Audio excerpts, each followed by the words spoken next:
It's a great pleasure to have Julian here to kick off our spring colloquium series. Julian Hartman is an active learning initiative postdoctoral fellow in the City and Regional Planning Department at AAP. He received his PhD from University of Arizona's School of Geography, Development, and Environment in 2023. His research examines mass and as, I like the term, urban development in Boston region over the past 75 years, tracing how shifts in project financing and community relations shaped the physical development of innovation districts. So Julian, please, the floor is yours. Okay, thank you, Ding. Can people hear me? Is the microphone on? Yes, okay. Hi, thanks for coming here on this snowy Friday to hear me talk about Kendall Square. I'm going to come closer and closer to you guys because this room seems really big otherwise. Maybe I'll park myself around here. So how many of you have heard of Kendall Square before? Maybe you raise your hand. Okay. Kind of a little bit, about a third, maybe a half. That's kind of what I expected. So Kendall Square is essentially you could just call it MIT's innovation district, right? MIT is in the city of Cambridge, which is across the Charles River from Boston, and Kendall Square is this development that used to look like this, and now it looks something like this. So between 1985 and today, it's developed quite a lot. I would say that it's one of the growth poles of the Boston area in terms of urban development, alongside places like the Seaport, the Fenway area. It's been one of the biggest growth areas in terms of physical building space. I think between 2000 and now, it added something like 4 million square feet of office space, and it's really a center of biotech investment, venture capital investment, of which Boston is a big recipient, and Google and stuff have offices in this area, et cetera, et cetera. So this place where all these tech companies come and have offices and do research, things like that. But we're going to be looking at kind of the pathway to this point, right? So not from here to here, or not from here to here, but the pathway to this point in kind of 1985, when this Marriott hotel was going up, and there was like these surface level parking lots all over, and this Volpe Transportation Center was kind of the center of this failed development scheme that we're going to trace the aftermath of in this talk. So I want to, again, thank you guys for being here.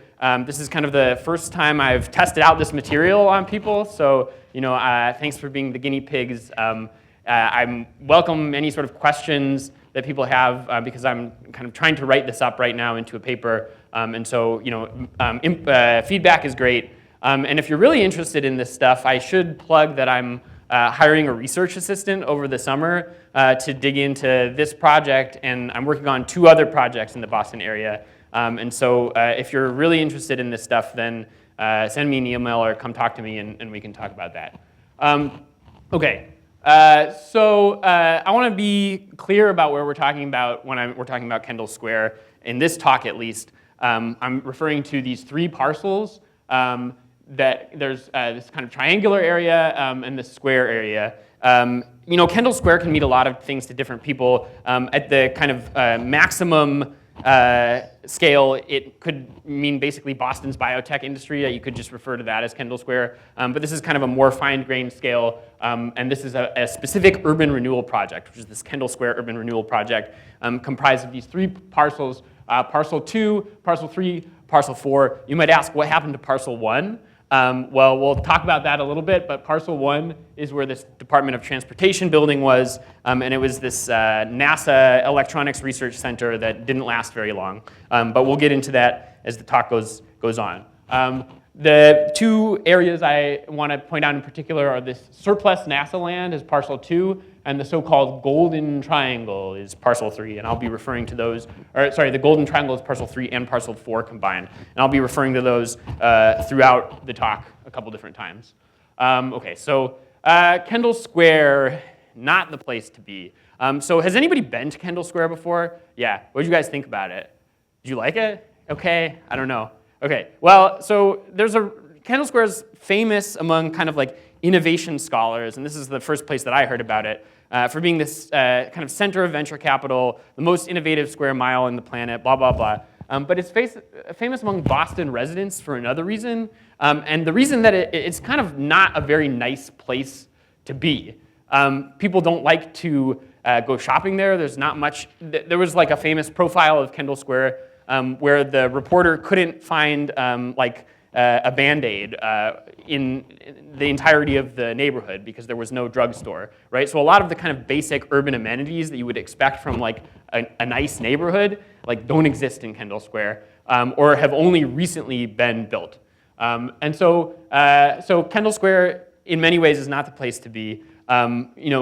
Harvard has a new project to create its own Kendall Square, but they make sure to say like, well, it's going to be like Kendall Square, but the public realm is going to be better, right? It's not going to be the same unfriendly sort of public realm as Kendall Square. And that's because Cambridge Center, which was the development on these 3 parcels, is essentially designed as a suburban office park. And this lack of like third spaces or any sort of amenities in Kendall Square was so bad that in 2013, an MIT student wrote their entire master's thesis about like what does it mean for Kendall Square that like coffee shops are starting to be built there. And the way that the story is usually told is as a sort of like narrative of progress. So at one point Kendall Square was this industrial area.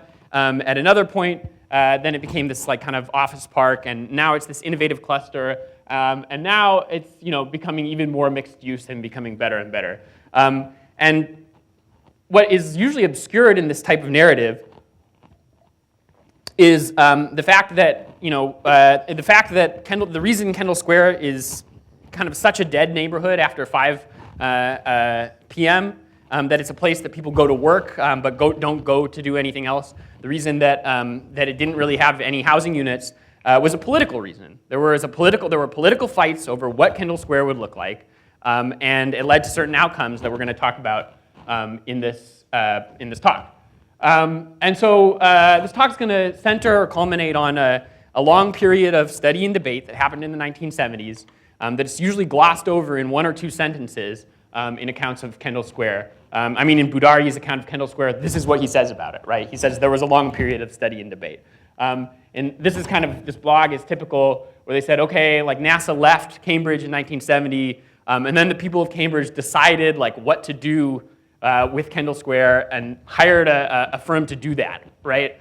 Well, it turns out that what to do was more of a question than a given, and there were a lot of different ideas about what you could do with Kendall Square. And so one of the early ideas proposed by the Cambridge Redevelopment Authority was to build a bunch of housing there. So they initially proposed a housing-centered redevelopment that would have something like 1,750 units, which was 5% of the entire Cambridge housing stock, on this parcel 2 right here. And then the rest of it would be kind of like, you can see there's parking garages, there's some public realm, different things there. But actually, no housing was ever built on this site until 2017. So the site looks like this right now. There's no housing. Then in 2017, 450 housing unit building was permitted there. And it's like this because it doesn't exist yet, right? It's still under construction. So what happened? And what happened between now and then that led to this total lack of housing on the site? And what happened was this zoning law was passed in 1977, said what are we going to be able to do with Kendall Square? And the zoning permitted some sort of housing, but it only permitted 300,000 square feet. So 300,000 square feet, I mean, is maybe 300 units, right, of a one-bedroom housing. And also in this zoning code, for the mixed-use development district, all the other types of uses were allowed to go over their cumulative square feet, right? So a cumulative gross floor area could be like 1 million square feet over these limits for all uses except for multifamily housing, right? And so, that's pretty striking. Like, why would you write a zoning code that says like, okay, we're going to create this mixed-use district, and we're going to allow some housing, but not very much, and definitely not more, even if that's a profitable investment. And the reason is essentially that people were mad at MIT. MIT wanted housing there. MIT tried to force this area to have housing over the kind of protests or the protests of Cambridge residents. And MIT eventually lost the leverage that it had, the financial leverage. And then the city council passed this kind of restrictive zoning amendment as compromise. And of course, it's since been amended to allow more housing, but that amendment didn't happen until after the year 2000. And housing is a big deal in Cambridge right now. I mean, housing is expensive everywhere, but in Boston is one of the most expensive regions in the country. And to address the housing crisis, Cambridge recently actually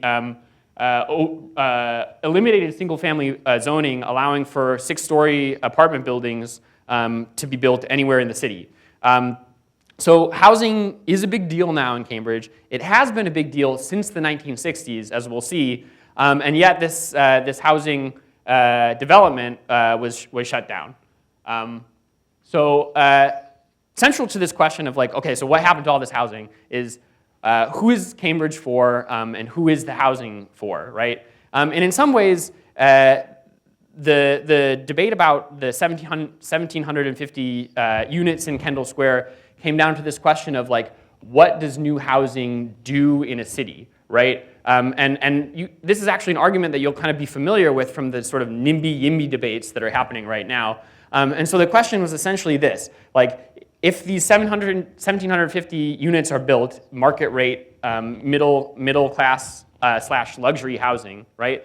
So is that something that brings down the overall level of rent in Cambridge, right? Because it's like, okay, you increase the supply of housing, so then the demand for housing, it stays somewhat the same and the price goes down, right? Or is the demand for housing in Cambridge so high that in fact what you're doing is you end up changing the character of the nearby neighborhoods, right? And an entirely new population moves in. And this is what the people in East Cambridge were worried about, that development in Kendall Square wouldn't lead to lower rent prices. It would lead to higher rent prices as landlords began to speculate on further developments in East Cambridge, right? So this is kind of the issue that really is still a kind of NIMBY-YIMBY divide today. So first I want to give a little bit of context because housing was not the only issue that divided Cambridge in the 1970s. There were 3 major issues. So first of all, first is the issue of MIT's place in the political economy of the military-industrial complex, right? So this is I would highly recommend this book. This author, Dorothy Nelkin, was a member of the Science and Technology Studies department at Cornell in the 70s, and so she wrote a lot of interesting stuff about science and society. So in 1970, there was this debate that erupted on MIT's campus among students, among faculty, and the debate centered on, should MIT do military research? Because one of the reasons that MIT rose to national prominence is because it was the home of what was called the radiation laboratory, and then the instrumentation laboratory, which were these labs that worked on World War II era projects like radar. And they're not maybe as famous as the Manhattan Project, but arguably maybe more important for the American military force in World War II. They adapted British radar to put them on planes, and then kind of pioneered these missile defense systems for the US. And then the controversial project that this instrumentation laboratory was working on were multiple re-entry vehicles in 1970. So the Soviet Union had a missile defense system, and so the US was trying to develop like warheads that could split into many warheads to like evade the missile defense. And people rightly were criticizing this as an escalation of the arms race. The US was in Vietnam. So people were questioning MIT's role in the military-industrial complex. And so there was a big debate swirling at the time about what should happen to these military contractor labs that were affiliated with MIT officially, but mostly worked on military contracts. So this is one dividing line between MIT and the people of Cambridge. And it was a dividing line within MIT too. So like, if you've heard of the Union of Concerned Scientists, for example, the Union of Concerned Scientists was founded by faculty at MIT who are concerned about this. This is like where Noam Chomsky started his kind of political career as a critique because he was a professor at MIT at the time. The second thing is gentrification and the post-industrial economy. So the post-industrial economy, one can argue that it was coined as a term to describe Cambridge at this time, in fact, where jobs in factories in Kendall Square were being replaced by researchers that were working on these missile defense systems or what have you, or later on biotech researchers, right? And so this guy, Harvard wrote a report in 1968 that basically said if Harvard and MIT didn't do anything, market forces would transform Cambridge into a town that was basically a suburb oriented around the university. And so, unless they wanted that to happen, or doing nothing was not an option, let's say that. Doing nothing was not a neutral stance because this was happening due to the presence of the universities. And have anybody heard of like the broken windows theory? Broken window. So this was James Q. Wilson. This was the broken windows guy who authored this report, actually. There were a lot of the neoconservatives a lot of the urban studies people at Harvard and MIT were neoconservatives. And they were like former Trotskyists who kind of became conservative through their reaction to the student protest movement that emerged at this time. So that's a little bit of an aside, but so the second issue was this issue of gentrification in the post-industrial economy. The factories were leaving, the rents were going up, so what should the universities do? What did the universities owe the people of Cambridge in response to that? And then the third thing is the construction of the Inner-Belt Highway. So this was a highway that, cities in the US and around the world have these highways that are like ring roads, essentially, that go around the city. There are spokes that go out and then a wheel that goes around. And so Boston has two that are outside of Boston and Cambridge, but they were planning on building a third one closer in. And this was supposed to go right through a working class neighborhood in Cambridge. And there was a lot of controversy about where exactly that route would be, whether it would be next to MIT or whether it would be further out through this working class neighborhood. So these controversies were all swirling between 1965 and 1970. And so there was a lot of tension, right, between the community and the university at that time. So Kendall Square was initially an industrial area. Starting in the late 1800s, it was basically built on reclaimed marshland, like a lot of Boston. So you can see this is kind of looking the other direction, but this is that triangle that I pointed out, and then this is like parcel 2, and this is the transportation building. And so there was a canal, and then kind of factories and things like that. By the 1930s, this is fire insurance maps from the 1930s that I kind of Frankensteined together a little bit. But like you can see, maybe you can see, there's like soap makers, there's like rubber manufacturers, there's like Standard Oil had like storage tanks and things like that. So again, this is that triangle parcel that we're looking at, and then this is parcel 2, and then this is where the NASA/Department of Transportation development is. So really an industrial district, Not much housing there at first. Probably had a lot of environmental issues, but by the 1930s, Massachusetts' industrial economy was in decline. So oftentimes when we talk about like Fordism and decline of Fordism and post-Fordism, there's this narrative that it was like the 1970s where places in the U.S. deindustrialized, excuse me. And this is like more true for Detroit and Chicago than it is for Massachusetts. Really, like the terminal crisis of Massachusetts industrialization was in the 1930s. It was the Great Depression, right? Massachusetts really never recovered from the Great Depression, and things were going downhill. And so the 1970s was just kind of like the death blow for industry in Massachusetts. But David Koistein in this book talks about 3 different ways of confronting decline that apply in a lot of different situations. And so one way, is cutbacks in social welfare. I mean, if workers are successfully demanding higher wages, and you can push back, if you're an industrialist, you can push back against those demands. You can push back on social welfare. Then the idea is maybe you can make your products cheaper and compete with ununionized states, things like that.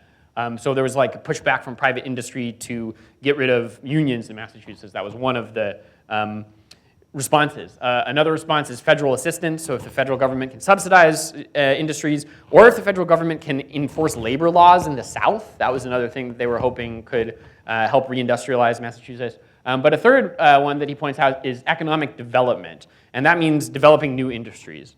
And wouldn't you know it, that developing new industries really worked, along with some federal subsidies, especially through the development of the electronics industry, right, which came out of this wartime radiation and electronics complex around Massachusetts, around MIT. And so the place that really a lot of these industries sprouted was in Route 128, which was the middle of, or the outer ring road, right? The very furthest one is 495. This is Highway 95. And so so this one says like proposed inner belt. So that was the one that wasn't built. That was controversial. But anyway, so there were all these, in the 1950s especially, there were all these electronics and proto-computer firms, Data General, which was a big firm that actually went bankrupt in like the 90s, Wang computer firm, which created storage, electronic storage, all these sort of things. This was like Boston's version of Silicon Valley, which kind of lost out. So a lot of these firms eventually went bankrupt because Boston kind of lost out to Silicon Valley in the 80s. But in the 50s, the Route 128 was booming. It had just been completed. There were all these suburbs. There were these office parks that were being built. And Cambridge wanted to get in on that. And so the first attempt to do that was a partnership between MIT and Cambridge. And the story that I was told by somebody who was a planner at MIT at the time is that the mayor of Cambridge and the president of MIT were at the dedication ceremony of a new industrial park on Route 128. And they were like, talking to each other, and they're like, why can't we have one of these things in Cambridge? And they're like, well, maybe we can. And so they opened Tech Square, and in 1957 they demolished some of the few tenement housing blocks that existed near Kendall Square to construct this office park. Interestingly, the firm that constructed this office park was Cabot Forums, which was the same firm that was doing all of the office parks around the periphery. So they didn't really care if they were investing in the suburbs or investing in the core. But they built Tech Square, and for a while Tech Square actually had some problems being occupied. It was eventually occupied by like the AI lab and the CIA, which was funded by the military, the Department of Defense, so early computer development. The CIA had an office there, and NASA also had an office there when it was building its facility. next door. So MIT's sort of relationship with research and development was very important for the development of these places like Tech Square and, of course, Kendall Square. For a while, MIT was mostly focused on sort of high technology or like electronics and missile guidance sort of research, computers, computer simulations. And there was a shift in the 70s from the Cold War to the war on cancer. This had something to do with the protests that happened on campus that I was talking about, but also to do with the changing federal funding environment, whereby like there was like in the 70s there was this detente between the US and the Soviet Union, some sort of cutbacks on military spending, which was reversed in the 80s. But in the 70s there was also this like investment in the war on cancer, right? And so this became kind of the basis for the biotech revolution that happened and that industry in Kendall Square. So you might notice one pattern is that federal funding kind of paves the way for later development of private research capability, at least in the case of both the electronics industry and biotech. But what I want to say here is that, okay, so this graph is, the kind of nominal funding, and then this is like in constant dollars. And so you can see that they divested from Draper Labs, which is what I called the instrumentation labs. When it was divested, it turned into Draper Labs. But this is to say, like, even though it looks like MIT's research dollars went way down, the Draper Lab also relocated to Tech Square and is still there. Like, it still exists, it still employs a lot of people, and it still does like military research. And so, if you included kind of this private lab, this downtick wouldn't look so much, so dramatic.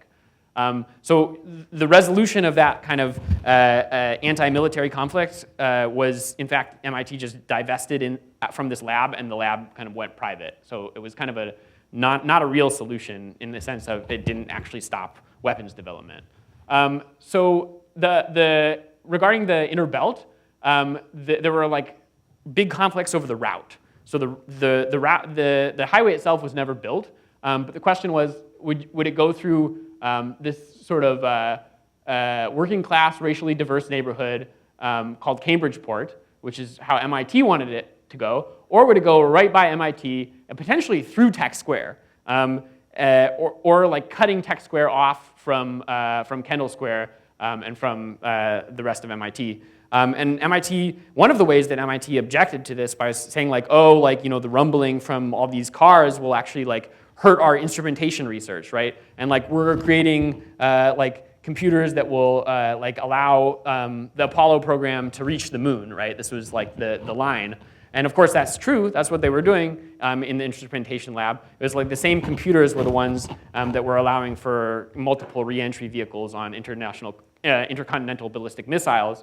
But those are actually kind of part and parcel of the same type of research, right? Space research and missile research are in fact the same. They're the same. Okay, so this inner belt thing, there's a lot of good writing on it, and so if you're interested in more of that, I would recommend any of these three papers or books. This is not going to talk much more about it, but just to say that the inner belt was a bitter controversy which really estranged MIT from the neighborhood around it and didn't help with community relations when the stuff about Kendall Square came up. So, I mean, there's this fundamental question about like, who is Cambridge for? Is it for blue-collar workers and their families, or is it for consultants, executives, and students?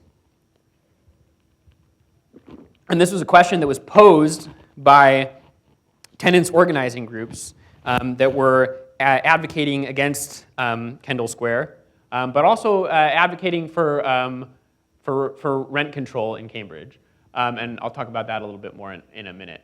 But the last thing I wanted to say about this picture is, so this is a reference to the West End. Has anybody heard of the West End before? Yeah. Okay. So.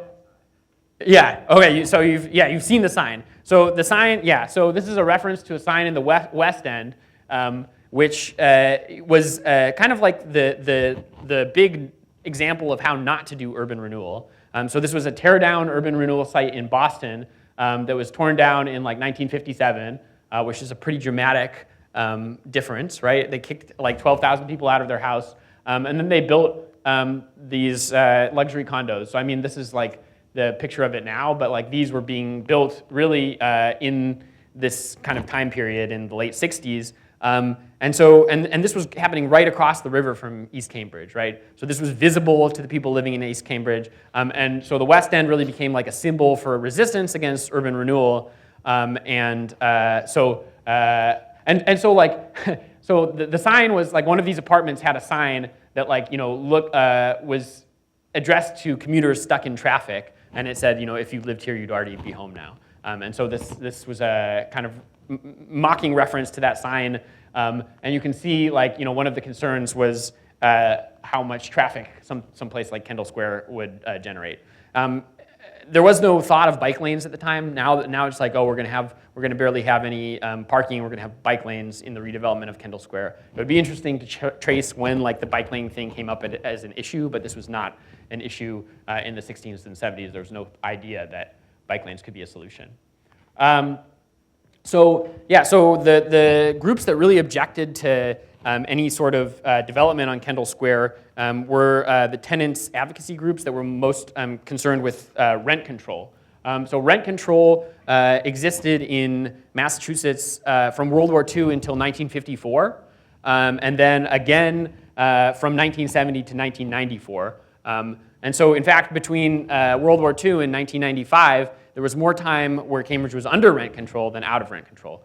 And so these tenants' rights movements, as you can see, they were organized. They put out these newsletters, and they were advocating for rent control. And they had this idea that Harvard and MIT were trying to kick the working class out of Cambridge and make it into a university city. And they were saying that, if rent control is repealed, they say somewhere in this article, if rent control is repealed, Cambridge will gentrify even quicker and be totally a city of university-oriented people. And in fact, that is what happened. And rent control was repealed in 1994. And if you look at kind of quantitative measures of gentrification, you can see that like East Cambridge, all of Cambridge is quite gentrified. But East Cambridge is one of the more gentrified places in the entire metro area. And this is the Kendall Square area that we're looking at. So this is all to say that these tenant advocacy groups rightly understood that it was not in the interests of like the businesses, the business class or the universities to have them kind of living in East Cambridge, and it would be more profitable if they didn't live there.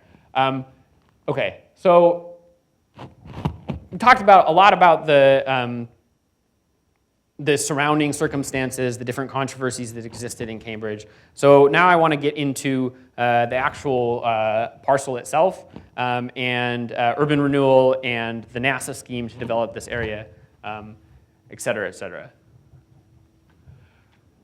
So this is a picture of the original. Okay, just checking my time. Development plan for NASA. This was the first stage. They were going to build a big tower. The tower didn't end up being quite that big, but they were going to build an electronics research center in Cambridge. Now, there's a conspiracy theory in Massachusetts that they were going to originally build mission control in Cambridge, but Lyndon Johnson, who was from Texas, actually got it for Houston. So it was like JFK versus Lyndon Johnson. This is not true.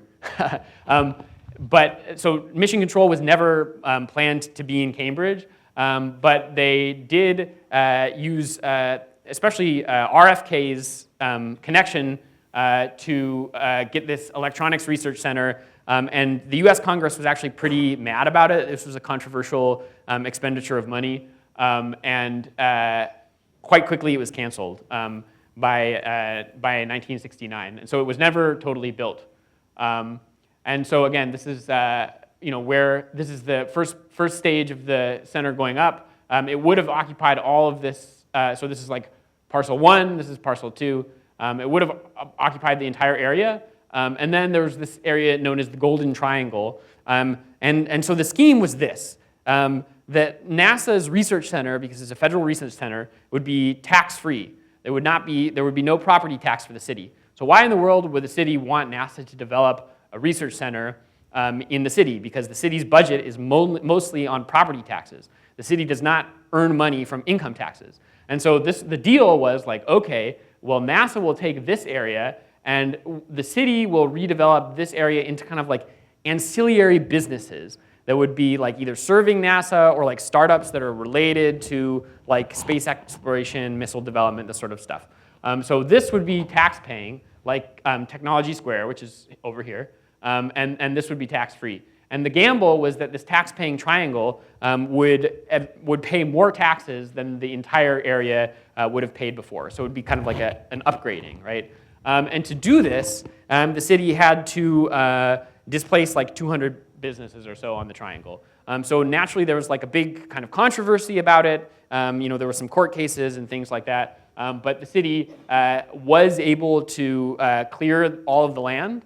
And then NASA was like, never mind, actually, we're not going to build a research center there. So people were pretty mad about it. I mean, both the like city officials and kind of the working, or the blue-collar working class people who felt like their jobs were taken away for no actual benefit. The other wrinkle in this is that the entire scheme was supposed to be free. Like the city of Cambridge wouldn't have to pay any money. And so why wouldn't they have to pay any money? Well, the usual way that urban renewal works in this time period was that a city or a municipality would pay 1/3 of the total cost for clearing the land. The federal government would pay 2/3 of the total cost, and then the land would be given to a developer, or in this case, NASA, to build stuff on. Or it would be sold at a low price to encourage the development of new buildings. So Cambridge would be on the hook for some amount of money. But in the early 1960s, universities, including MIT, but especially the University of Chicago. The University of Chicago was the university that spearheaded this effort, and its boosters, Julian Levi was the major figure, spearheaded an effort to create a financial mechanism to coordinate the incentives of universities and cities. And this mechanism was called Section 112 credits. And essentially, the argument was this. I mean, you can kind of read the details on it up there, but the argument was this. Like, okay, universities are a public investment, right? They're like a public good. So why not count university expansion or university investment as equivalent to local city investment, right? So like, instead of the city building a school and that counting as 1/3 of the cost of an urban renewal project, what if university expansion just counted as that? And so this was the basic argument, and it passed in 1959 for universities, 1961 for universities and hospitals, 1965 the kind of radius that this was effective in expanded. So all of MIT's campus expansion could be certified as credits so that Cambridge wouldn't have to pay the local portion of urban renewal costs, right? And so MIT eventually certified $6.5 million in credits in 1965. So MIT paid $6.5 million, the federal government paid $13 million, and NASA got the parcel for free, right? This is the idea. And you can see, so one of the things that I did was like map where the certified parcels are. And so you can see this is the Golden Triangle, this is the original NASA place. So interestingly, like MIT got the radius extended from 1/4 mile. It was like originally only 1/4 mile to something like 1 mile. So it allowed it to get a few more credits. And the other thing that you can see on this map that I made is like the different proposed routes for the inner belt, right, which I had talked about a little bit earlier. And so you can see how one of them would have like ran right between Tech Square and Kendall Square. This is Tech Square, or one of them might have even run through Tech Square. And the other one would have run through the Section 112 credit parcels, which unfortunately nobody really talks about what would have happened if that had taken place. I'm not totally sure what would have happened, but you can only wonder. Okay, so MIT contributed these credits, and Cambridge got this project for free, but then it ended up sitting there for many years. Because NASA withdrew in 1970. It took a couple years to convey the surplus NASA land to the city. And so this land was sitting empty. And over time, MIT continued to expand. And the urban renewal process became more expensive than people expected. And so eventually, by the mid-1970s, the urban renewal on the land costs or clearing the land and totally preparing it for development costs something like $40 million. And Cambridge was having kind of trouble figuring out where to pay for that. And so one of the options was like, okay, well maybe MIT could certify more Section 112 credits, right? And so in the meantime, it had purchased the Simplex Wiring Cable Company, which was like right here. So again, this is where we're talking about here. This is the Simplex area. And so that could have potentially been certified as Section 112 credits, and allowed this urban renewal program to continue without having the city owe like $17 million extra dollars. There was a little trade-off there, and this is an interesting point because it shows that the city actually wasn't necessarily concerned with maximizing tax revenue. They were more concerned with this like blue-collar job stuff that we'll get into. If MIT certified these Simplex properties for Section 112 credits, they would have to be used as for educational purposes, right? So you couldn't double dip. They either had to be used as educational purposes and then be tax-free, or they could be used for commercial purposes as a mixed-use development, but then they couldn't generate Section 112 credits. So MIT actually wanted to kind of develop these in a similar way as Tech Square. And so they didn't want to certify them for Section 112 credits, but they eventually extracted some concessions about the development of Kendall Square in order to certify these. And this is what we're going to get into now, this critical period between 1970 and 1978, more or less. So as I mentioned, in 1970, NASA left Cambridge, right? There was some finagling with the former Massachusetts governor was the Secretary of Transportation of the US at that time. And so they managed to get him to create a regional transportation center in the one building that had been built. And this is called the Volpe Center now. So the 250 or 750 jobs saved, Transportation Department takes over. Interestingly enough, this is like going back to the university and military research controversy. The Draper lab, the instrumentation lab that I talked about a couple of times, one of the options was to consider converting that to civilian use. So instead of developing missile technology, they would develop something like air traffic control systems or urban transportation analytics systems. And so this was one option that was floated in this controversy in 1970.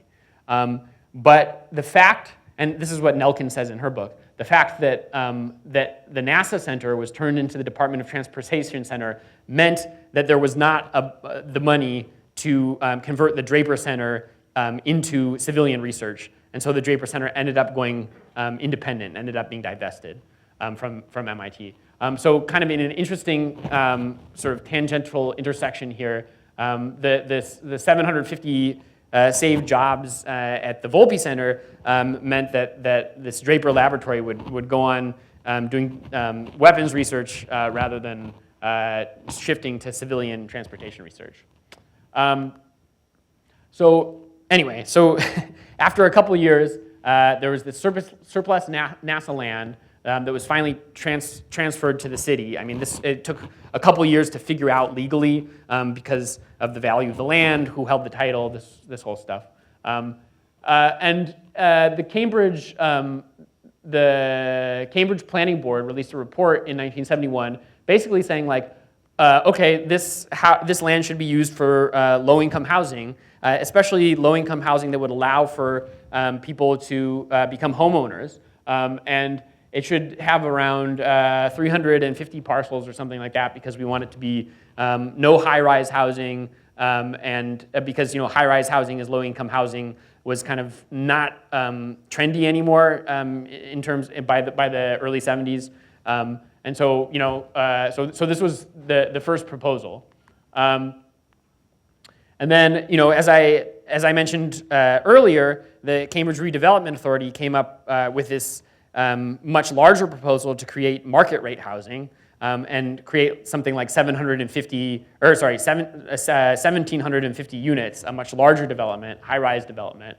And so the tenant unions were not happy about that. And so this Hard Times created this pamphlet, which the other sort of working class versus business executive illustration also came from this. They created this pamphlet showing the collusion between the city and the universities and the banks, and how they aren't operating in the interests of the working class. And so the two plans here, right, were put forward by the Kendall Square, or the Kendall Square Task Force, which was mostly composed of tenants unions, versus the Cambridge Redevelopment Authority. And maybe it's a little bit hard to read, but you can see that the high-rise housing was kind of really pushed back against, right? This was regarded as alienating and would create a lot of traffic, right? Again, there was no concept that transit-oriented development or bike lanes at this point.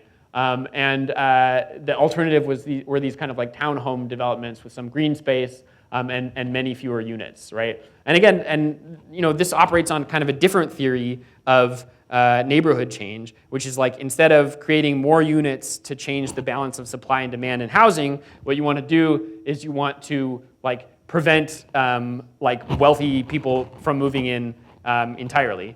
And keep the working class character of the city. Now, there was also an electoral reason for this. Cambridge has a kind of ranked choice at-large electoral system, which meant that if 1,750 new people moved in, it would really change the balance of power on the city council. But I can get more into that if people have questions about that.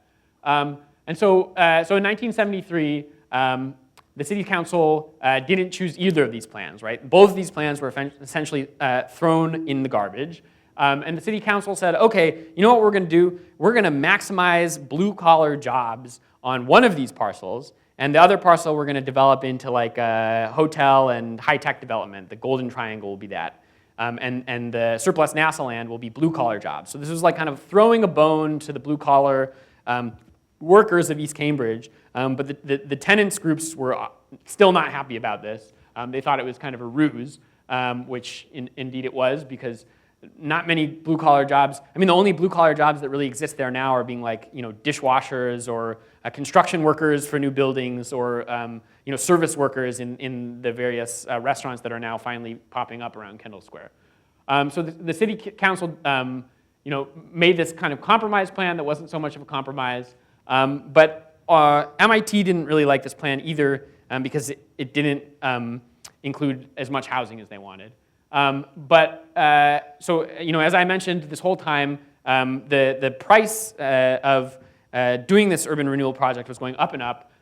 And basically, the city manager, James Sullivan, had to write down a budget for how he was going to pay for this urban renewal program and submit it to HUD in 1974. And essentially, he just wrote down that MIT would certify $17 million more in Section 112 credits. MIT had certified $6.5 million, and he just wrote and sent to HUD that MIT would certify $17 million more because he didn't have another way to pay for it. And so MIT didn't really, was obviously concerned about that, but then they, the planners at MIT realized that they could use this as a form of leverage, right? It's like, okay, well, yeah, you want us to certify these $17 million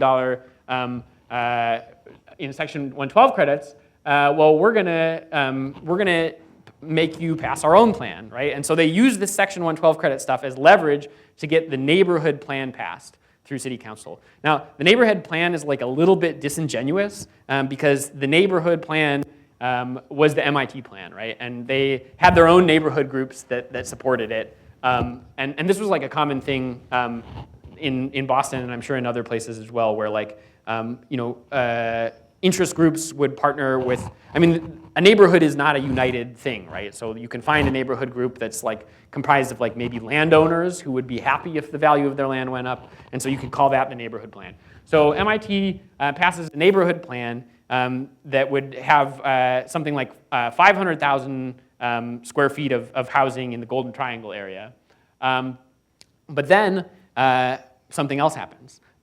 And so the final kind of, so MIT lost its leverage. In winter 1975, the president, Gerald Ford, at a ski vacation in Vail, Colorado, signed this law into effect, which basically said that Cambridge doesn't have to pay any more money for the Kendall Square Urban Renewal Project, R107. And it was hidden in this act to amend the national housing, or an act to increase the maximum loan amounts for the purchase of mobile homes. And it turns out that the Massachusetts congressional delegation, led by Tip O'Neill, who was later the Speaker of the House, was doing some like backdoor work for the past couple years to get HUD to commit extra $15 million to this urban renewal project. And so they got the president to sign this act, and that took away MIT's leverage. And the MIT planners were aware of this. They wrote a memo saying like, okay, we don't know what's going to happen. We won't be able to kind of pursue this vision of this mixed-use neighborhood that we wanted.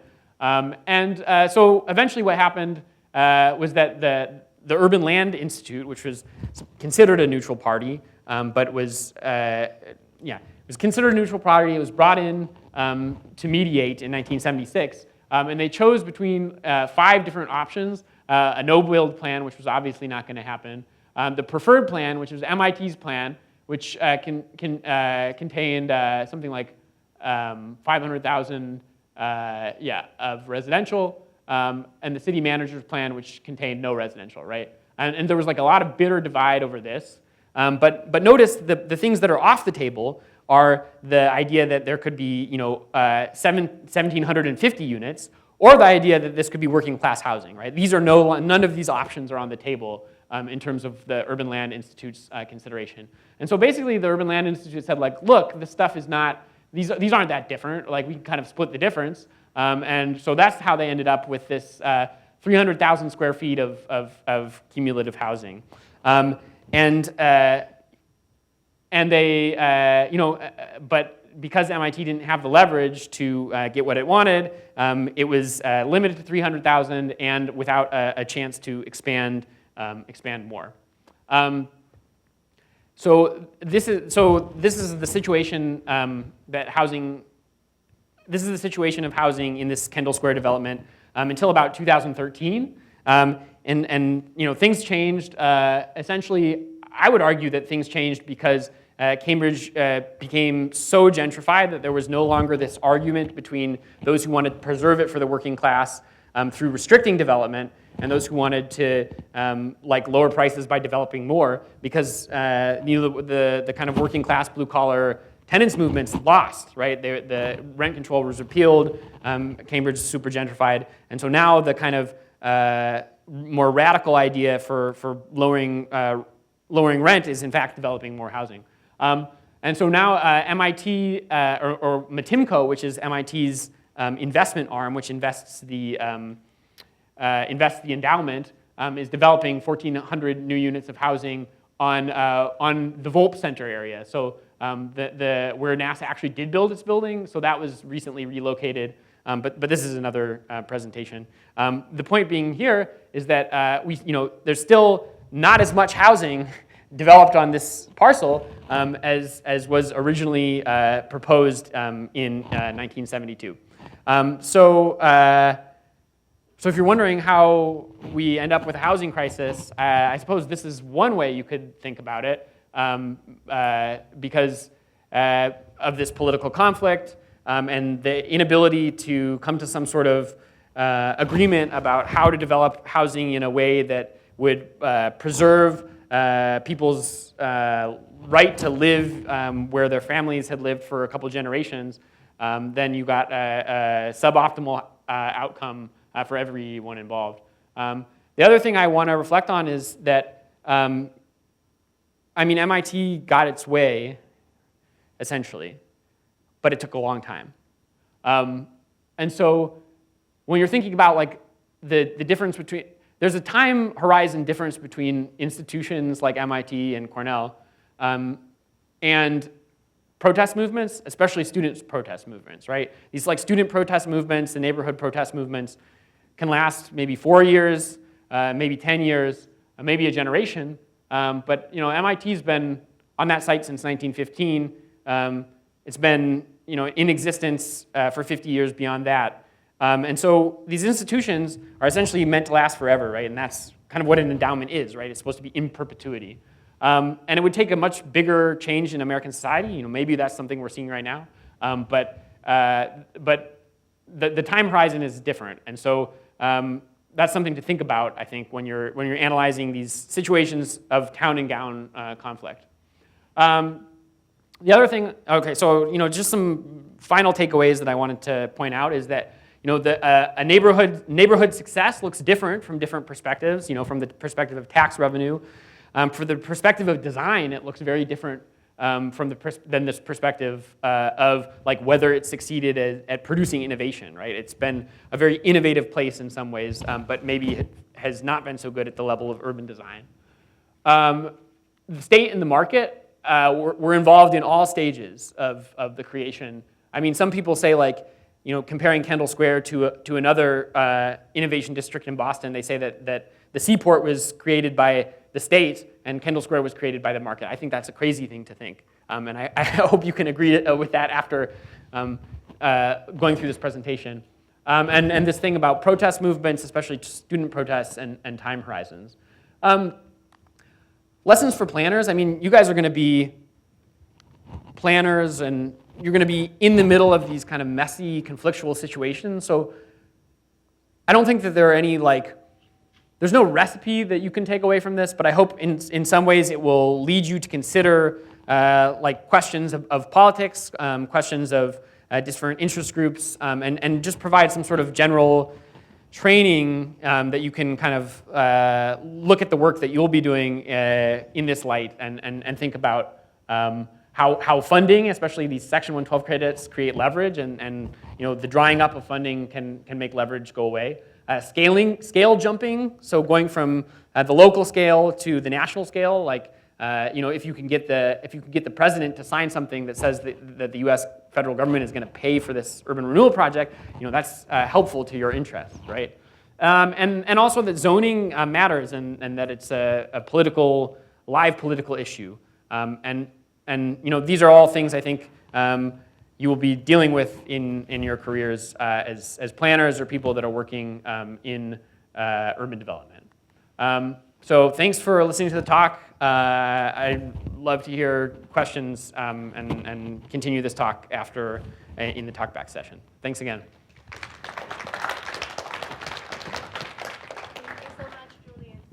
Hi, my name is Kevin Wang. I have a question just about the rent control in Cambridge. Do you know how and why rent control was repealed in 1994? There was a process. There was a statewide referendum in 1994 which repealed rent control. And in 1994, it only existed in 3 towns: in Cambridge, Cambridge, Boston, and Brookline. So there were 3 places where rent control continued to exist. Between 1970 and 1975, so in the early 70s, there was this inflation stuff going on. Nixon did some price freezes, so there were a lot of people trying to address issues of rising rents in different ways. And so rent control was originally a temporary measure that was going to be taken until 1975. And then 1975, there was this big debate over whether to continue it or not. And essentially, it was continued, but in a different way than it had been before, through a sort of home rule petition, where like these particular cities could still enable rent control. And so Cambridge, Boston, and Brookline were the cities that did have it. And then in 1994, it was outlawed by a statewide ballot initiative. The other thing I would want to say about rent control is it only was operative on, so a lot of people say like rent control doesn't incentivize landlords to like build new housing, but this rent control actually only was operative on buildings that were built before 1969. So if you think about it, it would actually incentivize landlords to build more new buildings because those wouldn't be subject to rent control. So anyway, that's how it worked in Massachusetts anyway.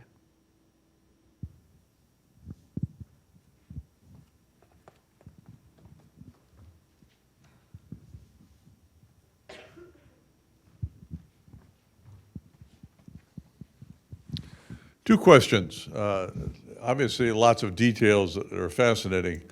Many cities over the period of time you're talking about, basically, I don't know, 1950 to 1980, something like that, lost substantial amounts of their population. I'd be interested in what Cambridge's population was in 1950, 1980, and what it is today in terms of its total population. The second question is, why didn't the Development Authority proposal go forward? At least as I understand, most authorities in most states, they're not subject to local zoning. Now, maybe that's different in Massachusetts, but I'm curious why that didn't go forward. Because an authority typically is a state-created mechanism that is not subject to local authority.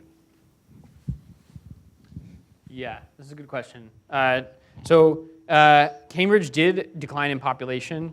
It's a little bit of a puzzle because the population at its peak was in 1950 was the peak. It was about 120,000. What year? 1950. Yeah, it was the peak. Right. And then it went down to about 110, and then it went back up. So what is it now? Around 120, I think. Yeah. But it is interesting because this time when the population was declining, especially in the 60s, was also a time of like large rent increases. So there was like a simultaneous sort of population decline and gentrification dynamic. And I think basically there were families that were moving out of Cambridge that were being replaced by young professionals or students. So that's the answer to question one. The answer to question two is in Boston and Cambridge, the redevelopment, these are not state authorities. They're under the jurisdiction of city government. And so they have to pass through city council, the CRA and the BRA. But even so, most cities in America are not subject to their own zoning ordinances. Ithaca is not bound by its zoning ordinance, the city of Ithaca. Right. I'm bound by it because I live here, but the city isn't bound by it. Is it different in Massachusetts? Well, but I don't quite understand what you're asking because the idea would be to sell it to private developers to develop the areas, so they would presumably be bound by the zoning ordinances. And the other thing is that the city council was using the zoning to block development in the area. So there was the city council had a 5-4 majority to approve the development. This is not the 1973 one. This is the 1975 one. But they had a 5-3 majority to approve the MIT plan. But they needed a 6-3 majority to change the zoning. And so the city councilors were actually like using the zoning as a way for blocking MIT's plan. And they held out until after the Urban Land Institute was brought in.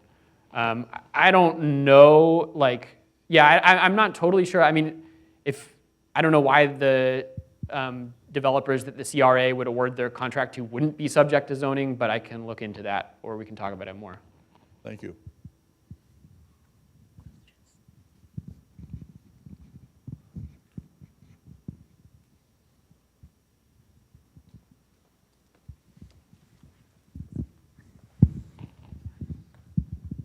Yeah, thanks for the presentation. I think the topic of the institution as a participant, like especially nonprofit institution as a participant in urban development, is a very interesting one.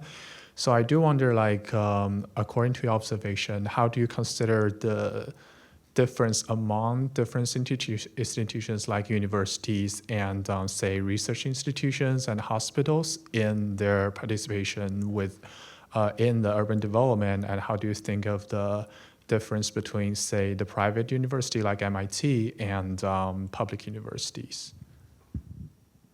Yeah. This is a good question. I guess I don't know if I would say that it depends necessarily on like the private versus public nature of the university. I mean, there are like those might create different pressure points. Like if the public university has budget, like capital budget constraints that are approved by the legislature, then you could or if like the board of trustees or something like that are appointed by the legislature, that creates like different pressure points. But on the other hand, like I think there's also difference between the structure, the organizational structure of the university.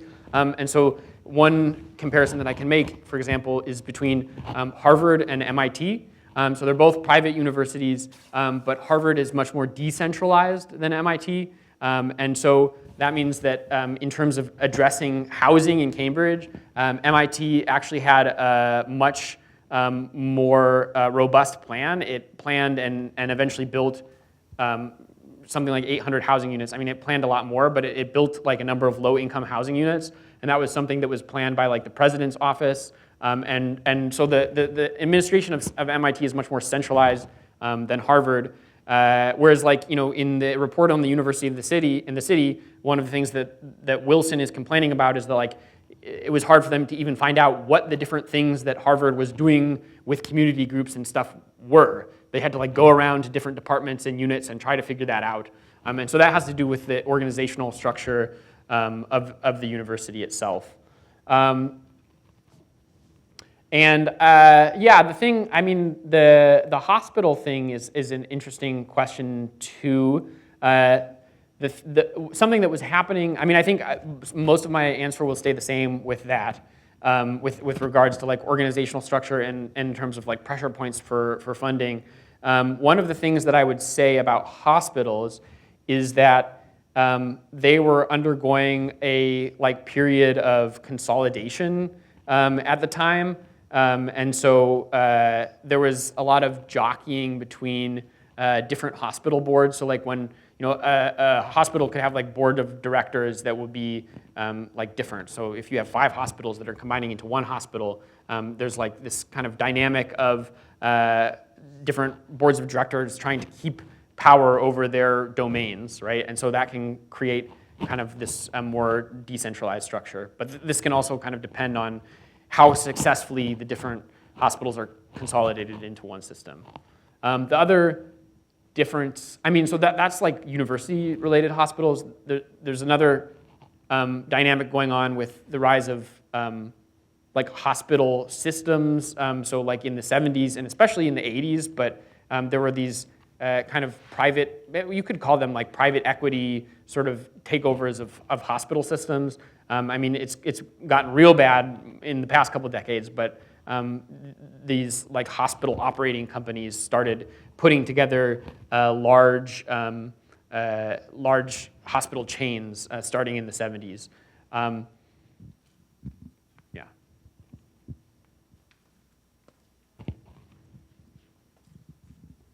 Hello, my name is Tinuin. I'm a first year MRP student, and my question is, we hear a lot about the local government and also the federal government and how their decisions kind of pivot and change this development.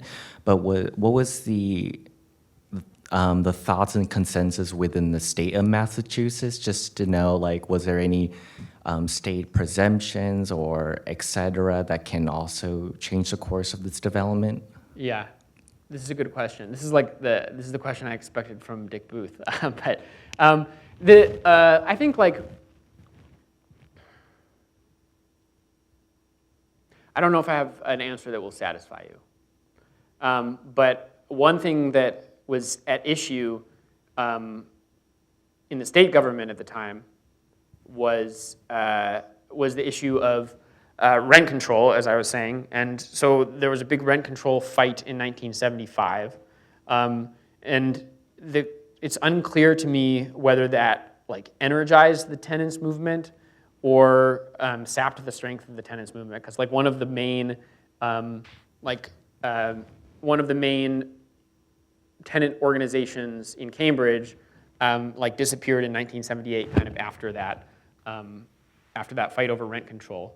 The other thing that the state can really do to, and so this isn't so much about the like Kendall Square development per se, but in terms of the state's relationship with universities, the state is usually the level where universities and hospitals are tax exempt. It usually happens through state statute rather than religious institutions, which are exempt through the Constitution.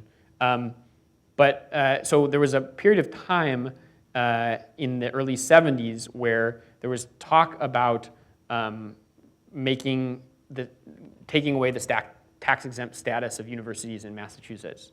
And the universities like hired different lobbying firms to like convince the state that was a bad idea, and it didn't happen in the end.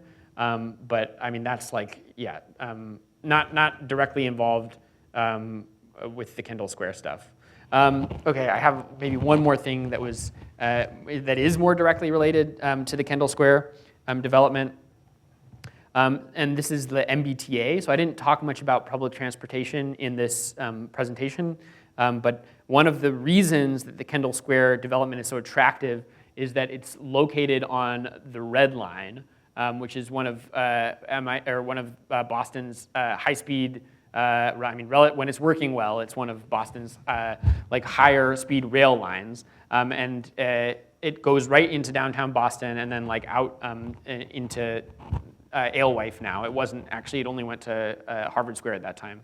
And so one of the things that happened was that the MBTA in the 80s, so this is like a little beyond the scope of this talk, in the 80s, the MBTA funded the redevelopment of the Kendall Square station in conjunction with the construction of Cambridge Center. So, I mean, that was something that was impactful in terms of attracting more development. So the existence of the train in and of itself attracted development, but then like redeveloping the train was something that helped the project as well. So yeah, those are a couple different answers. But as far as like direct involvement in the drama that I've been discussing through the talk, I don't know. I should probably look into it more. But yeah. Questions?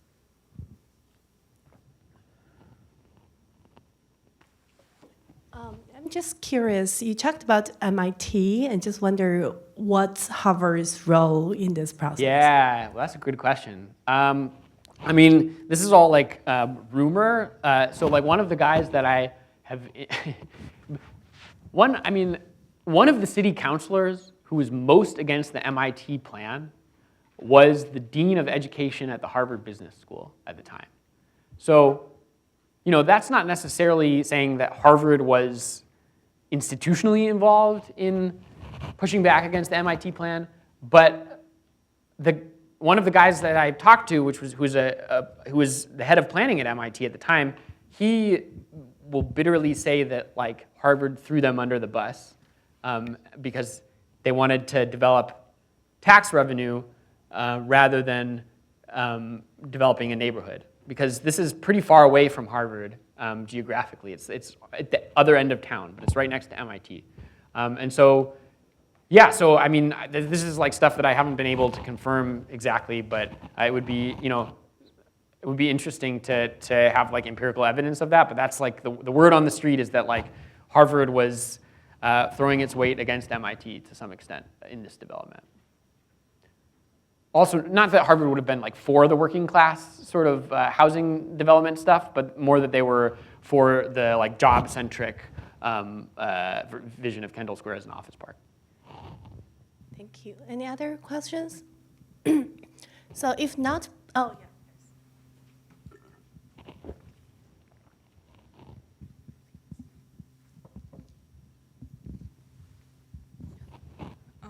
So my question is, with the rising renting price in Cambridge, what are some of the current local policies about balancing Yeah. the different needs of different groups for the affordable housing and other related issues? Thank you. Yeah. I mean, that's a good question. I think the big one is something that I mentioned, is that Cambridge just got rid of single-family zoning. That's like the big kind of development that just happened. So that means they're gonna, it will be like a by right ability to construct up to 6 stories anywhere in Cambridge. So the idea is that that will make things more affordable. We'll see how it works. The Cambridge Housing Authority is relatively robust, and in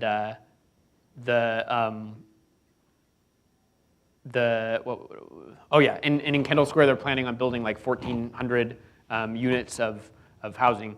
Usually what they do nowadays is they have these like market rate, you have like market rate and subsidized, right, in the same development, something like 20% subsidized, something like that, which I think that was something that they were interested in doing in the 1970s. This was like starting to be understood as a possibility, but there were issues with the financial markets at the time, especially since like the New York City almost went bankrupt. There was like no money for the Massachusetts Housing Finance Authority to issue bonds, and the Massachusetts Housing Finance Authority would have been the authority to kind of like put this type of deal together. But anyway. Okay, so if there's no other questions, please join me to thank Julian again for this very rich and detailed talk. And we will head over to 105 Sibley for an informal talkback session, so please join us